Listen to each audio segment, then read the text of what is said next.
one.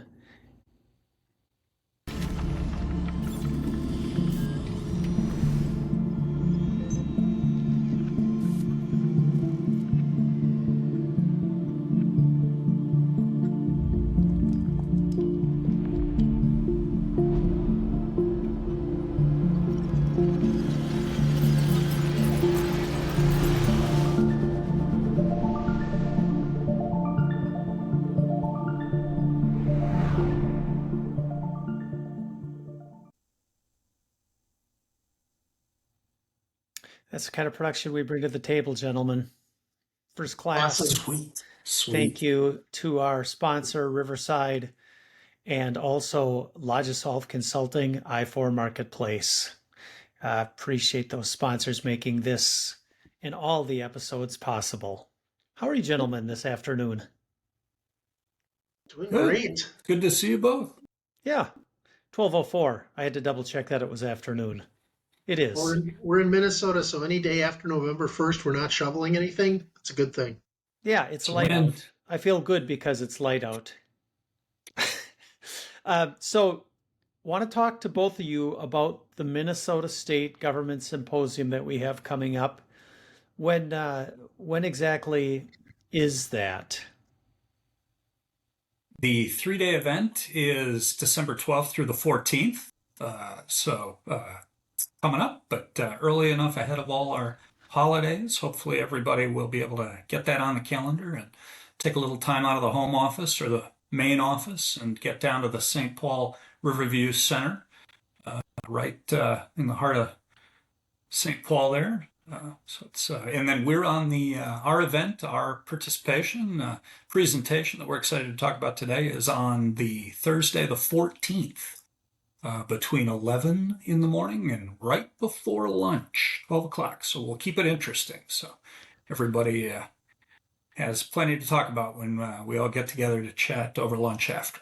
So it's Thursday the 14th, 11 a.m., and it's at the XL Center where the Wild play hockey. Is that right? Isn't it? Right next door at the River Right Center. next around the door. corner. Yep. Oh, okay. Same building though, isn't it? The same building? Yes. Yeah, Connected I by mean, the same skyways. yeah. Yep, I'm just yep. pointing that out for. No pads required for this event. No net guards. It's very, very professional. No hip No checks contact. expected.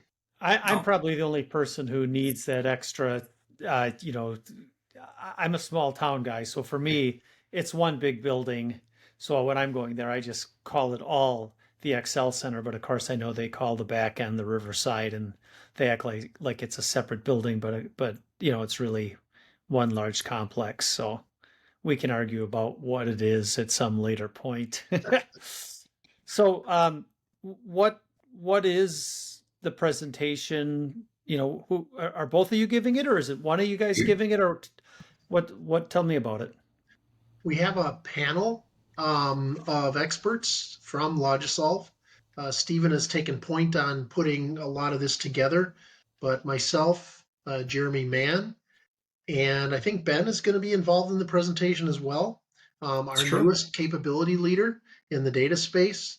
And so between the four of us, we'll be talking on a variety of topics, but also looking for, as we've done before, and we've done these presentations before, you're never sure who's going to be in your audience. And that's one of the things we really strive to do is make sure we're meeting folks where they are at their point and helping them understand how best to take their next steps. So data is a big part of it. Are there other components? Because you guys both do strategic consulting and project program management. So what is it? Each person does a little bit, or how does that go? Well, I think we heard a lot of positive feedback in our participation in this event a year ago, and some of what was most compelling to state of Minnesota uh, deputy commissioners and division heads and individual contributors had a lot to do with the intersections between strategy and execution, and that's I think one of the interesting things Phil and I have been able to really advocate for over years with many of our Logisolve consultants for small organizations and large alike is helping folks think about how their uh, executive, C-level, go-to-market, and internal transformational strategic motivators cascade down into and inform the motivations for project and program investments. And we're going to talk a lot about that from a data-centric perspective this year. Theme for the whole conference, independent of Logisolve, is how do we keep the human in the business IT relationship as artificial intelligence and machine learning become so much more pervasively accessible and implementable at shorter timelines and smaller budgets, but no less complexity and potential risk. So we're going to talk about the data implications of that, both for state of Minnesota citizens making overtures into agencies, sharing their business and personal information, as well as then internally, how do teams, departments, and divisions give our citizenry the confidence that they're being good stewards of all that information, particularly as things they used to do in an automated fashion become more automated and maybe a little less transparent, unless we design them correctly so that we can explain what it is we're doing, when, and how. So should be cool. So is it about the data? Is this presentation about the data and the human element and how they come together? Is that how it's billed at the, on the ledger? Is data use by people? Is that what Got the it. You okay? got it. One of our top line phrases, and Phil, you can please jump in, but one of the things that we're talking about is showing how when we enhance plans for operational success with product and program delivery, we can think about user requirements and system requirements from three different perspectives, right? There's for a long time been conversation about data uh, uh, in motion, sending, retrieving, transforming data, data at rest, right? The classic database, data warehouse, ODS, operational data store, persistence layer, right? How do we store it, save it, archive it, prevent problems in a disaster recovery context? So we've got data in motion, data at rest, but we can also think about data in use, right? And what does it mean to use your data with your state of Minnesota service delivery partners who are enabling conversation with you using chatbots? That's a whole different sort of use. And what are the compliance, regulatory, reporting requirements that come with those kinds of new scenarios? So we're going to explore a whole variety of those threefold dimensions to data stewardship. What I would add to that is one of the things that we've seen, especially working in the government space, is that's a large organization to move at any point in time.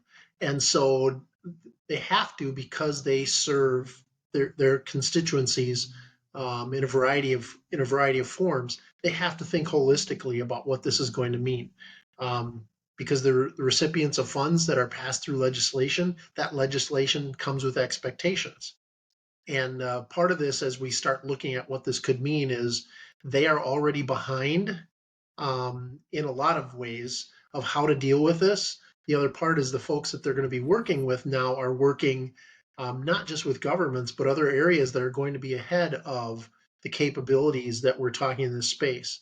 So the expectations that come to them now, they're working in with other companies that already have these capabilities or are building these capabilities. In the government space, they largely don't exist. And so they're just trying to figure out what this is going to mean. The other aspect of it is what happens with that data and information once it's created and used. Security, data privacy, all those things that have to be thought about differently by a government agency and by the people that work in those, doesn't necessarily need to be done in private industry, or done in different ways. It's going to be regulated differently. So all of those factors coming together need to be addressed holistically, because they're not going to get multiple shots to do this. They're going to be playing catch up from the start, and they're going to have to be dealing with this in the best way possible the first time out of the gate. So we come with that perspective. As you mentioned, Kelly, we all do a lot of work that might seem similar, but all four of us that are on that panel come from different perspectives and have different backgrounds of dealing with this. So we think we're able to bring that holistic perspective from the four of us in a better way than one of us being able to discuss that with the folks that are in attendance. Cool. As you guys are describing this, and this will be just the last question because we're running out of time, but it sounds like both technology people and business people may be having these same these issues. Do you anticipate both business and IT people will attend the, yeah, oh, Fingers crossed. That's where the invitation goes out to both communities. Some of the sidebar conversation that actually we incorporated into some small group discussions a year ago is a pattern we'll definitely build on this year. Because absolutely, when you can get a little crosstalk between operational business leaders in the different divisions, seeing and talking to some of their technology enablement colleagues from Minnesota IT, who will also be attending, really gives us as presenters a great opportunity to listen as much as foment and incite the conversation. So we definitely hope to have parties from both communities. And we bring that perspective of staying connected with both sides of that. I'm a firm believer in there really isn't any such thing as an IT project. Everything IT does enables something that's happening, whether it be in government or private industry, for a business reason or a service reason, whatever that is. It's not just being done because of the technology. It's being done to further something else.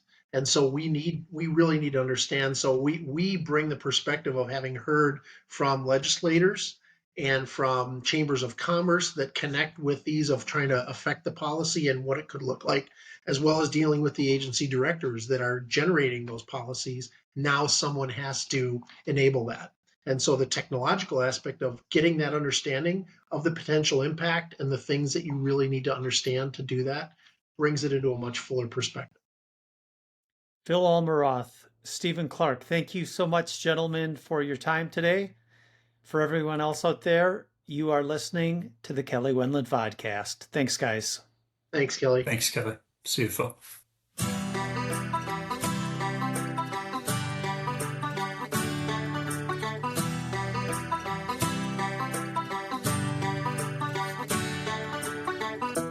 days off a heart attack, threw his little dog in a gunny sack, and his goldfish down the toilet bowl.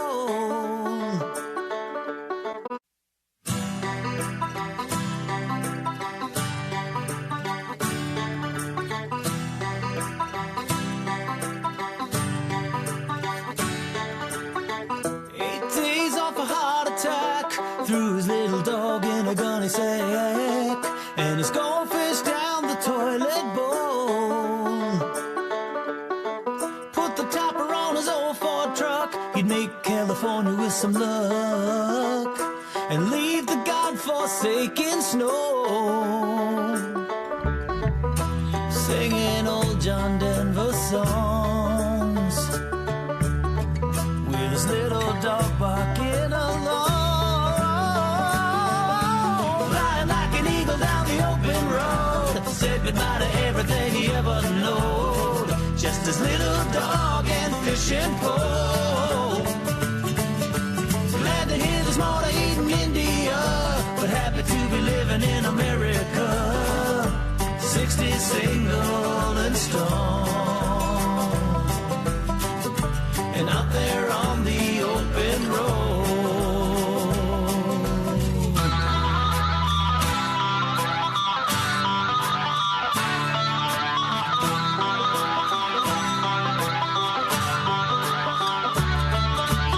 For 40 years he broke his back, left his landlady with his pension check, and said, a little gift from me to you.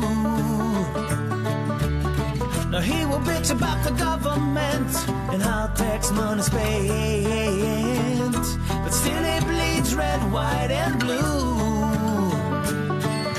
He spent his last dollars on a new tattoo, a cold case of Miller and a Vegas screw that covers everything he needs.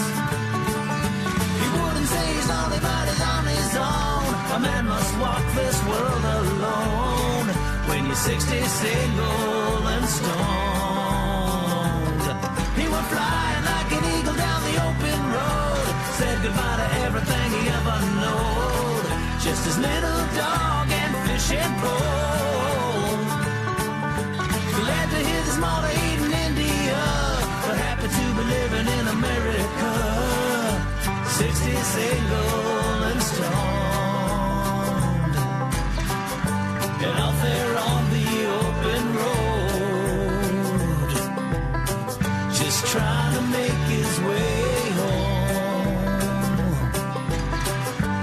like a holy rolling stone, back up to heaven all alone, with his fishing pole and a little dog. He knows the past is dead and gone. 60 single